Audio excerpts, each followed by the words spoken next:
மல்லி மனசுடைஞ்சு போயிருக்கிற விஜய்க்கு மல்லி எவ்வளோ ஆறுதல் படுத்துகிறாங்க. இருந்தாலும் மல்லியால் விஜயை ஆறுதல் படுத்தவே முடியல. ஒரு கட்டத்தில் மேலே விஜய் புலம்பதை பார்க்குற மல்லி சொல்கிறாங்க, இங்கே பாருங்கள் விஜய், உங்களுக்கு என்ன இப்போது நீங்கள் திரும்பவும் பிஸ்னஸ் ஆரம்பிக்கணும், திரும்ப பெரிய ஆள் ஆகணும் அதானே ஆசைப்பட்றீங்க. இங்கே பாருங்கள், நீங்கள் உங்கள் நல்ல மனசுக்கு கண்டிப்பாக நீங்கள் இழந்த சொத்து எல்லாமே அந்த ராஜஸ்ரீயாக வந்து கண்டிப்பாக உங்கள்கிட்ட கொடுக்குற ஒரு நேரம் வரும் விஜய். அது வரைக்கும் நீங்கள் கொஞ்சம் பொறுமையாக இருங்க விஜய் அப்படின்னு மல்லியோட சமாதானப்படுத்த ட்ரை பண்ணுறாங்க. ஆனால் விஜயால் அது எதுவுமே ஏற்றுக்க முடியல, தன்னால் தாங்கிக்க முடியலன்னு சொல்லி ரொம்ப ஃபீல் பண்ணுறாரு. எந்த நேரம் பார்த்தாலும் பிஸ்னஸ் பண்ணி அதில் ப்ராஃபிட் பார்த்து என் கம்பெனியை இந்த அளவுக்கு ஒரு நம்பர் 1 கம்பெனியை நான் மூவ் பண்ணி கொண்டு வந்திருக்கேன். ஆனால் அது எல்லாமே சத்த நேரத்துக்குள்ளே எனக்கு இல்லைன்னு தெரியும் போது என்னால் அதை தாங்கிக்கவே முடியல அப்படின்னு விஜய் ரொம்ப ஃபீல் பண்ணுறாரு. அந்த நேரத்தில் நம்ம அரவிந்தோடனே, இங்கே பாருங்கள் விஜய், இப்போ உங்களுக்கு என்னங்க ஆச்சு, உங்களால் திரும்ப பிஸ்னஸ் பண்ண முடியுங்க, உங்கள்கிட்ட அதுக்கான திறமை இருக்குங்க, அப்படி இருக்கும்போது நீங்கள் ஏங்க கவலை பண்ணோம், நீங்கள் என்ன அந்த ராஜேஸ்வரியா, உங்களால் எதுவும் பண்ண முடியாது நினைக்கிறதுக்கு, இப்போ நினச்சா கூட நீங்கள் புதுசாக ஒரு கம்பெனி ஆரம்பித்து அந்த கம்பெனி மூலமாக இழந்த சொத்து அதை நீங்கள் மீட்டெடுக்க முடியுங்க. தெரியும் அரவிந்த், அந்த நம்பிக்கை என்கிட்ட இருக்குது, ஆனால் அந்த அளவுக்கு என்கிட்ட ப்ராஃபிட் இல்லையே, என்கிட்ட பிஸ்னஸ் ஆரம்பிக்க என்ன இருக்குது, என்னால் என்ன வச்சுருக்கேன் நான். மல்லி சொல்லும்போதே நான் உஷாராக இருந்தானா இன்னத்துக்கு நான் கண்டிப்பாக தப்பிச்சிருக்கலாம். ஆனால் அன்னைக்கு மல்லி பச்சை கேட்காம நான் எல்லாத்தையுமே இழந்துட்டேன். இன்றைக்கி நான் ஒன்றுமே இல்லாமல் ஒரு வெத்து பயிலாக தானே இருக்கேன் அப்படின்னு விஜய் தன்னைத்தானே தாழ்த்தி பேசுகிறாரு. அறிந்து ஒன்று, ஏன் சார் இப்படிலாம் பேசுகிறீங்க, உங்கள்கிட்ட ஒன்றும் இல்லைன்னு யார் சார் சொன்னது, உங்கள்கிட்ட நாங்கள் இருக்கோம் சார், எங்கள்கிட்ட இருக்கிற கொஞ்சத்தை வச்சு நீங்கள் பிஸ்னஸ் ஆரம்பிக்கலாம் சார், என்கிட்ட கார் இருக்குது சார், அதை வச்சு லோன் போட்டுக்கலாம்.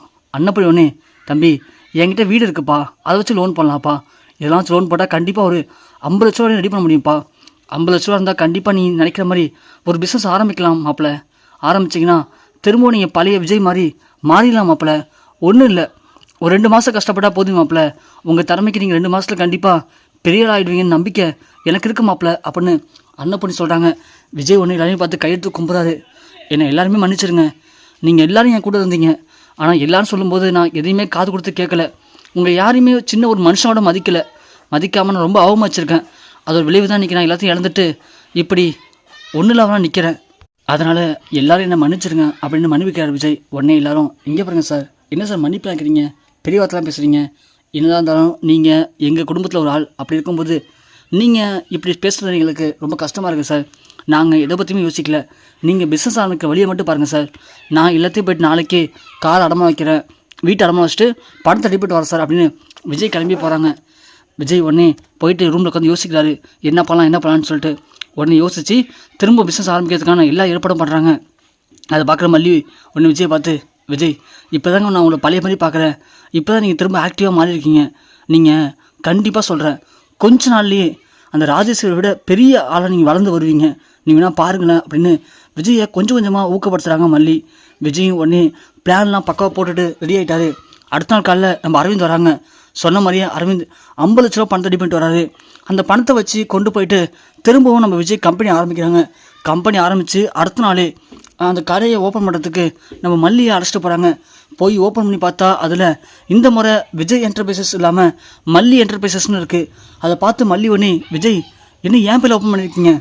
ஆமாம் மல்லி, இனிமேல் எல்லாமே ஓன் பேரில் தான் இருக்க போகுது, என்னை ஒரு மனுஷனாக மாற்றி யார் எப்படி இருக்காங்க அப்படின்னு எனக்கு நிரூபித்து காட்டினது நீ தான் மல்லி, அப்படி இருக்கும்போது எல்லாத்தையும் ஓன் பேரில் ஓப்பன் பண்ணுறது தான் மல்லி கரெக்டாக இருக்கும், இனிமேல் உன் பேச்சை மட்டும் தான் மல்லி நான் கேட்க போகிறேன், இனிமேல் நீ சொல்கிறது மட்டும்தான் எனக்கு வேத வாக்காக இருக்க போகுது அப்படின்னு விஜய் பேச ஒவ்வொரு வார்த்தையும் மல்லிக்கு ரொம்ப சந்தோஷமாக இருக்குது. அந்த கம்பெனி ஓப்பன் பண்ணுறாங்க.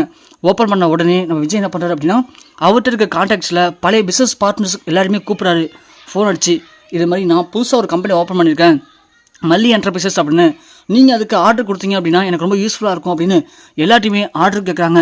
ஆனால் எடுத்தோடனே அந்தளவுக்கு ரெஸ்பான்சிபிலிட்டிஸ் இல்லை.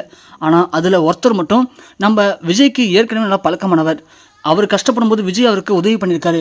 அந்த ஒரு பழக்க வழக்கத்தில் அவர் என்ன பண்ணுறாரு, அவர் கம்பெனிக்கு தேவையான ஒரு முக்கியமான பார்ட்ஸ் தயாரிக்கிற ஒரு ஆர்டரை நம்ம விஜய்கிட்ட கொடுக்குறாங்க. விஜய் அதை எடுத்துக்கிட்ட உடனே அவங்க வராங்க. கம்பெனிக்கு வந்து பார்த்துட்டு, சரி நீங்கள் இந்த கம்பெனிலையும் கண்டிப்பாக பெரிய ஆளாக வருவீங்க விஜய், எங்களுக்கு உங்கள் திறமை நம்பிக்கை இருக்குது அப்படின்னு விஜய்க்கு அட்வான்ஸாக 10 லட்ச ரூபா பணத்தை ஒரு செக் போட்டு கொடுக்குறாங்க. அதை பார்த்தோன்னே விஜய்க்கு சந்தோஷம் தாங்கலை. சார் என்ன சார் எடுத்தோடனே 10 லட்ச ரூபா சொல்லிட்டீங்க? ஆமாம் விஜய், எங்களுக்கு உங்களுக்கு தெரியாதான் என்ன, நீங்கள் யார் என்னென்னு எனக்கு தெரியும் விஜய், நான் கஷ்டப்பட்ட நேரத்தில் எனக்கு சில ஆர்டர் கொடுத்து நீங்கள் எனக்கு ஹெல்ப் பண்ணீங்க, அப்படி இருக்கும்போது இந்த நேரத்தில் நீங்கள் புதுசாக ஒரு பிஸ்னஸ் ஆரம்பிச்சிருக்கீங்க அப்படின்னா அதில் முதல் இன்வெஸ்ட்மெண்ட் என்னோட தான் இருக்கணும்னு நான் ஆசைப்பட்றேன், அதனால் என் இன்வெஸ்ட்மெண்ட் எடுத்துங்க விஜய், எடுத்துக்கிட்டு நீ கண்டிப்பாக இதை பெரிய கம்பெனியாக ஆளாக்கணும் அப்படின்னு நான் சந்தோஷப்படுறேன் அப்படின்னு சொல்லிட்டு போகிறாங்க. அதை பார்த்தோன்னு விஜய்க்கு சந்தோஷம் தாங்கலை. உடனே மல்லி கையில் கொடுத்து மல்லிக்கிட்ட ரொம்ப பெருமைப்படுறாரு.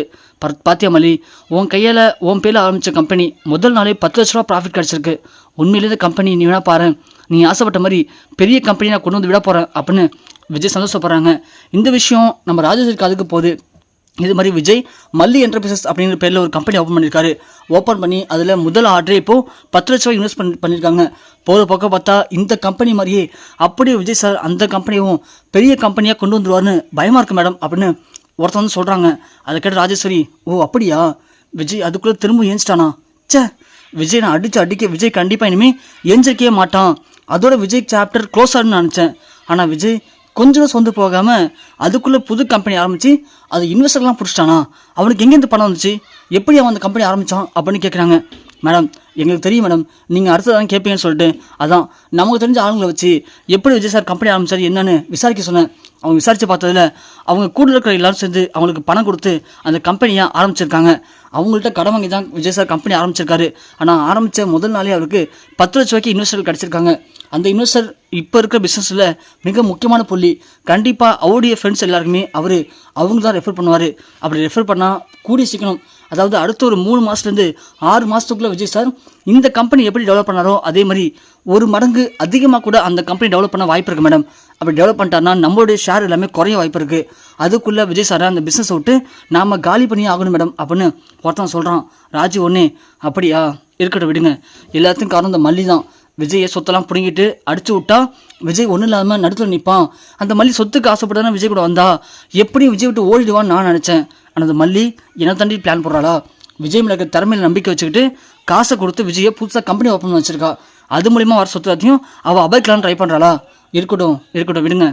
எப்படியும் விஜய் இன்னும் கொஞ்சம் அந்த கம்பெனி ஆரம்பித்து இன்வெஸ்டர்லாம் பணத்தை வாங்கினதுக்கு அப்புறமா அவனுக்கு நான் ஒரு செக் வைக்கிறேன். அந்த செக்கில் கண்டிப்பாக அவன் லாக் ஆகி இன்வெஸ்டர்கள் எல்லாமே திரும்பவும் பணத்தை கேட்டு அவன்கிட்ட டார்ச்சர் பண்ணணும். அந்த நேரத்தில் விஜய் பணம் கொடுக்க முடியாமல் தவிப்பான். அப்போதைக்கு இந்த ராஜேஸ்வரி தான் அவனுக்கு இருக்கிற ஒரே கண்கண்ட தெய்வம் அப்படின்னு ஓடி வந்து என் காலில் விழுவான். அப்போ சொல்லுவேன், அந்த மல்லி வந்து என் காலை விழ வைடா அப்படின்னு, அந்த மல்லி என் வீட்டில் ஒரு வேலைக்காரியாக வைடா அப்படின்னு சொல்லுவேன்.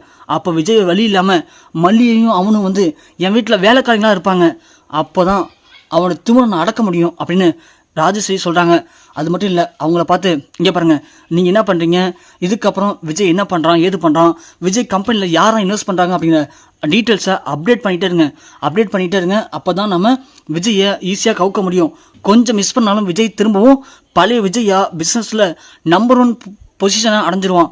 அப்படி மட்டும் அவன் அடையவே கூடாது, அடையும் நம்ம விடக்கூடாது. புரியுது மேடம், சரி அப்படின்னு சொல்லி அவங்கள அனுப்பிச்சுடுறாங்க. ராஜேஸ்வரி யோசிக்கிறாங்க, விஜய் நீ இவ்வளோ சீக்கிரம் பிஸ்னஸ் ஆரம்பிப்பேன்னு சத்தியமாக யோசிக்கவே இல்லடா. என்ன பண்ணுறது, ஆரம்பிச்சிட்டால, இதுதான் உனக்கு மிகப்பெரிய ஒரு கெட்டன்னு வச்சுக்கேன். இதோட உன் சாப்டர் க்ளோஸ் ஆக போகுது. இந்த முறை அடிக்கிற அடியில் இதுக்கப்புறம் நீ எழவே முடியாது. அந்தளவுக்கு நான் உனக்கு ஒரு அடியை கொடுக்குறேன்டா அப்படின்னு ராஜேஸ்வரி திரும்பவும் விஜயை கவுக்கிறதுக்கு திட்டம் போடுறாங்க.